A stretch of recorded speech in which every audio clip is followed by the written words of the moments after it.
What's going on, guys? In today's video I'm going to be showing you how to put text behind your photo or any image within Affinity Photo. Now I know what you're thinking. Why has he got sunglasses? Well, it's because we're on the beach, baby. Look at this. Alright, without further ado, let's get started. So here we are on Affinity Photo, and this is the effect that we're going for. So we can have the text behind our subject. There's the example here. There's the example here for this one here, and also the example I done for my 4,000 subscribers. Well, thank you very much. 4,000 subscribers is a lot of you. So let me show you how to do the effect. It's extremely simple.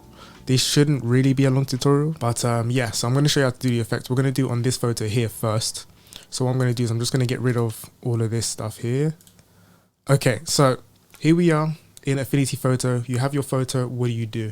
So to do this effect, essentially what you're doing is you're masking out your image and you're putting the text behind it whilst having the same picture as the background. So it's kind of like a sandwich. Background layer, text, masked image on top. I'll show you exactly what I mean. It's not that complicated. So first things first, what we're going to do is we're going to use the selection brush tool. So essentially what you need to do is mask out your subject or the area in which you want your text to be behind. There's a few ways you can do this. You can use the pen tool and you can click around, but that could take a lot of time.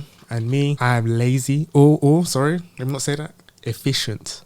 So being efficient, I like to use the selection brush tool. So I'm going to use the selection brush tool. You can use the open bracket keys to increase the size of the brush or decrease the size of the brush if you use the close bracket key. I'm going to increase it. I'm going to select onto my subject, which is Amber here, and I'm just going to drag across. And as you can see, it's actually selecting a lot of the subject for me. Now it's important that you try to get this as accurate as possible. If you make a mistake, it's absolutely fine. So say, for example, I go just out the lines here. If you want to just get rid of this part, instead of Control Z, you press Alt and you left mouse button, you can subtract. So it's essentially click and subtract instead of add. So I'm just going to go through, selecting onto Amber. I'm going to get as much of the hair as possible. If you can't get all of it, it's fine. Don't worry. I'm going to show you what you can do in the next step. This seems to be okay for me. You can press Control and zoom in using the mouse scroll wheel if you want. So for me, I think I'm going to go with that. Once you've done that and you've selected the subject that you want, go to the top here and it says refine. This is important. Click onto refine and wait for it. Bang. You can start to see the selection. Now this shows you exactly what you've masked. So everything that's red is being masked out. Everything which is not in red is what your mask will be. So you can use these controls here. The border width will essentially increase the border outside. Let me just show you. The smooth will smooth out the lines around the mask. So if I put the smooth all the way to 100, it's going to be difficult to see. But look, here you can see it. So if I take the smooth back down to 0, this mask is perfect. That's why you can't see it. But essentially it smooths the lines. Imagine if you've done like a zigzag or a jagged selection. It will essentially just straighten out. It will make it flat and smoothen out, which is important. Feather, of course, will just blur around the edges a little bit. So if you want it to be less harsh, the lines to be less harsh, you can use the feather. And if you push the ramp in, it will cut in the mask. If you push the ramp out, it will cut out the mask further out from the subject.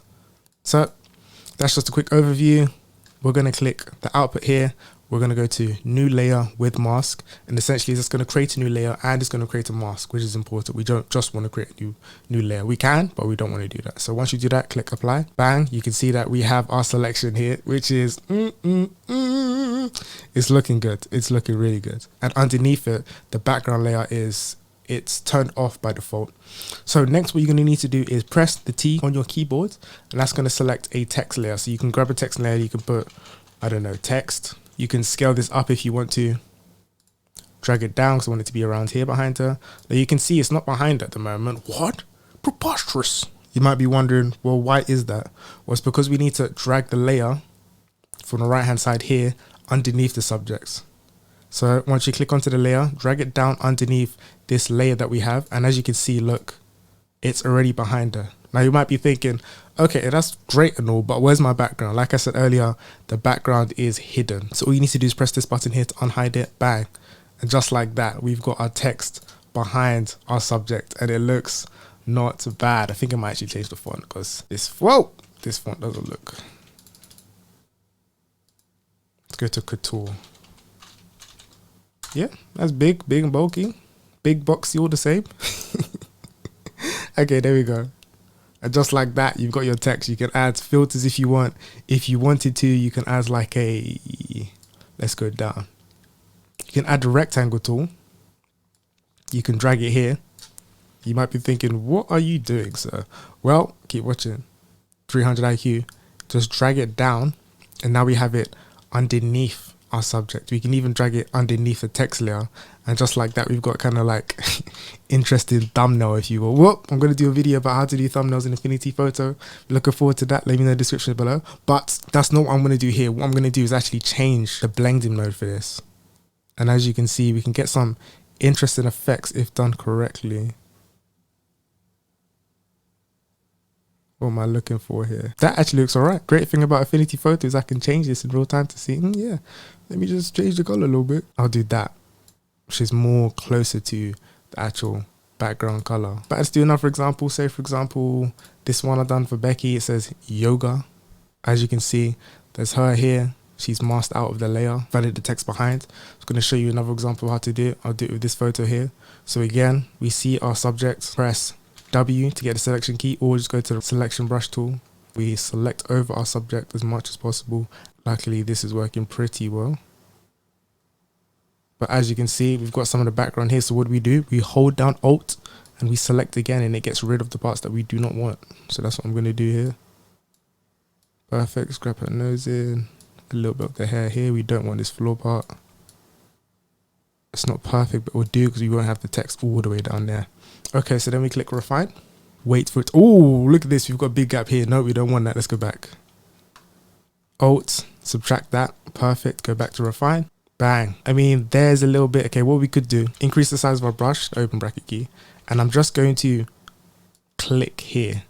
And it should, there we go.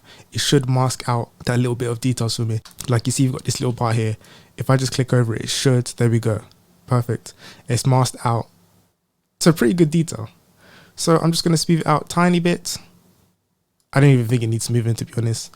I don't even think it needs much feathering. So again, output, new layer with mask, of course. I'm going to apply, wait for it. And here we are, we have her separated. Now, again, I can just press the T, grab a text, type in something like yoga, change it to white,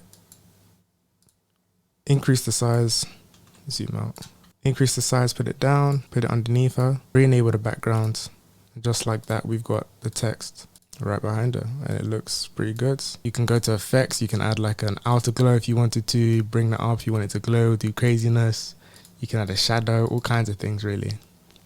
That's the basics. That's really the basics of how to add text behind the subject, or even anything behind the subject. Because if you wanted to make a look like a thumbnail like this, you could do that as well. But I'm not going to do that. That's not what this video is. This video is how to put stuff behind people. And it's as simple as that. So we have this and we have that, and it looks pretty good. Okay guys, well, if you like this video, please share, subscribe, comment and like. Let me know in the comments below if you found this video useful. If you want me to make any more Affinity Photo videos, also let me know in the comments below. If you want me to do this in Photoshop, let me know in the comments below. And yeah, I'll see you on the next video. Peace.